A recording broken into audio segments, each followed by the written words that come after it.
మనల్ని నిజంగా భయపెడుతున్నటువంటి ఈ దయ్యాలు ఎవరు? మనుషులైతే కాదని మనం తెలుసుకున్నాం. మనుషులు చనిపోయిన తర్వాత దయ్యాలు ఎవరని మనం తెలుసుకున్నాం. అయితే ఎవరు అని మనం చూసినప్పుడు దేవుని యొక్క వాక్యము మత్తయి సువార్త 12వ అధ్యాయము 24వ వచనం చదువుతూ ఉన్నప్పుడు అక్కడ ఏం తెలియజేస్తుందో తెలుసా?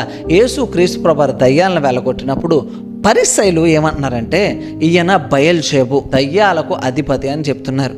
అప్పుడు 26వ వచనం మనం చదువుతున్నప్పుడు యేసుక్రీస్తు ప్రభువారు అన్నాడు, సాతాను వ్యతిరేకంగా పనిచేస్తాడా?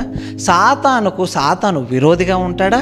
సాతాను యొక్క సంబంధాలు వెలగొడతాడా అని మనం చూస్తున్నాం. అంటే ఇక్కడ దేవుని యొక్క వాక్యం తెలియజేస్తుంది, బయల్జెబు లేదా దయ్యాలకు అధిపతి సాతాను. అంటే సాతాను యొక్క అనుచరులే ఈ దయ్యాలు.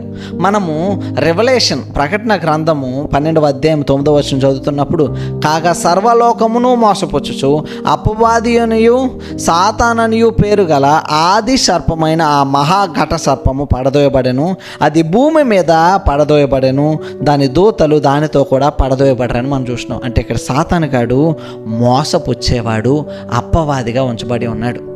మన దేవుని యొక్క వాక్యము యోహాను శుభవార్త 8వ అధ్యాయం చదువుతూ ఉంటే అక్కడ దేవుడు చెప్తున్నాడు, యేసు క్రీస్తు ప్రభువారే చెప్తున్నాడు, సాతాను మోసపుచ్చేవాడు, అబద్ధాలకు జనకుడు, అబద్ధాలు ఆడేవాడు. అంటే మనల్ని మోసపుచ్చేవాడు సాతాను, మనల్ని భయపెట్టేవాడు సాతాను, మనల్ని ఎంతగానో శోధించేవాడు సాతాను. అయితే సాతాను గాడిని మనం జయించగలమా?